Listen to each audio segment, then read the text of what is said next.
A Trident missile test launch by the British nuclear submarine misfired and crashed into the ocean last month. The second misfire since 2016 is an embarrassing blow for Britain's Navy. Trident is the name of Britain's system of nuclear weapons, and it includes submarines, missiles and warheads. The misfire took place on board the HMS Vanguard in January. Embarrassingly enough, in the presence of the First Sea Lord Admiral Sir Ben Key and Defence Secretary Grant Shapps, who were on board. According to The Sun, that first reported the story, the missile, armed with dummy warheads, was propelled with compressed gas in its launch tubes. But the first stage boosters did not ignite and the weapon crashed into the sea. The Sun also reported that it was understood that the launch would have been successful had it been a real mission and not a test. UK ministers are expected to make a statement about the incident in the House of Commons. The UK's Ministry of Defence confirmed the anomaly took place in a drill involving HMS Vanguard. A spokesperson insisted that the nuclear deterrent, the cornerstone of the UK's defence, is safe, secure and effective. The UK's Navy's forthcoming Dreadnought-class submarine will equip the Trident D5 as it enters service in the early 2030s. The UK Navy plans to deploy 2 Dreadnought-class submarines. Britain's Navy is no more as powerful as it once used to be. That's a serious problem for allies like the United States. Traditionally, Britain's Royal Navy has been the US Navy's closest partner. The two have fought together against many enemies. Therefore, the weakening of the Royal Navy also erodes Washington's naval power. Experts say today its Navy can barely patrol Britain's own waters. The UK Navy has very few surface ships and submarines, limited offensive capabilities, budget restrictions and delayed procurement challenges. There are also issues with the speed of maintenance and the retiring support ships without replacements. The lack of lethality on existing ships is another significant problem. The Royal Navy once ruled the waves, but now it can barely keep its carriers operational. Some say the Royal Navy could be at an unrecoverable tipping point given its severe loss of skills and institutional knowledge.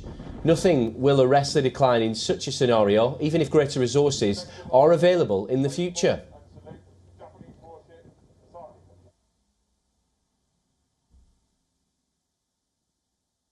Well, for more on this, we're joined by Greg Svensson from London. He's an international affairs expert. Greg, many thanks for your time. Just give us a sense of how significant this failure is, particularly given the attention in the UK over defence spending at the moment.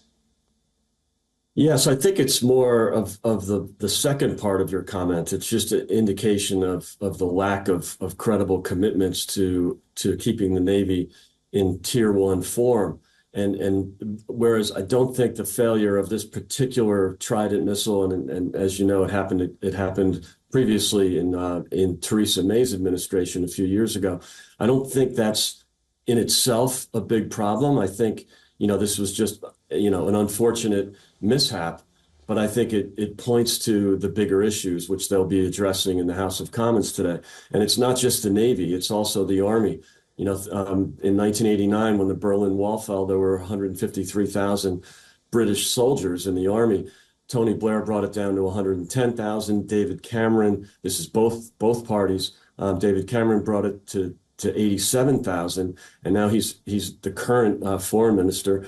And then the plan is to get it down to 82,000. And many expect it's really realistically it will be closer to 70,000. So this is not a good moment for both the Navy and the Army. And the other point you made, which is really important, is the relationship with the U.S. Navy.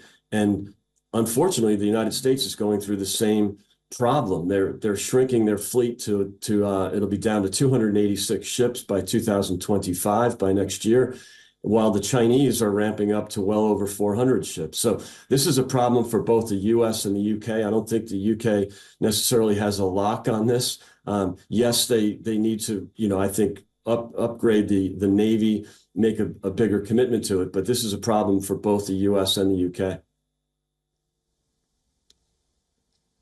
And obviously all this is coming at a time of extraordinary geopolitical tension in the world. Do you get the sense that perhaps we are on the verge of a pivot where defence will become more of a priority? I know you're talking about the downgrades in defence capabilities, but actually, is there an argument now for some political parties to be arguing the opposite?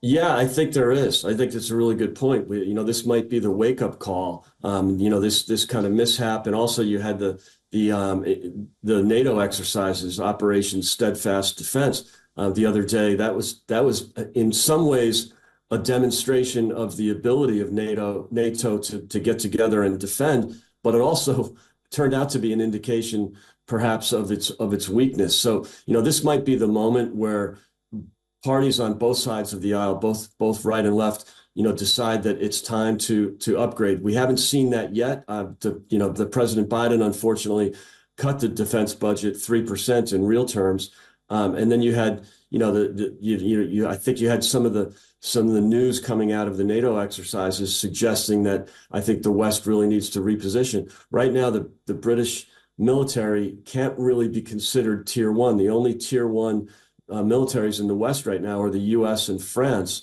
And I think, the UK is looking more like, Germany and Italy.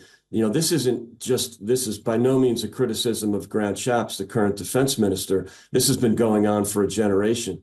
So I think that you need to really, make a renewed commitment. You're seeing it with the other NATO countries. We can expect that the countries that are now meeting their obligation of 2% of GDP, that's at number 11 out of the 31 countries. That's probably going to get closer to 20. You've seen a commitment from the countries that have not been meeting that goal. The UK is somewhere between 2 and 3%, depending on the numbers that you look at. The US is dipping below 3%. That number should be 5 to 6%. We'll see that hopefully from a Republican administration in the U.S. To get that commitment back to 5 to 6% of GDP. But right now it is completely inadequate on both sides of the Atlantic. Gregson from London, many thanks for your insight. Thanks for having me.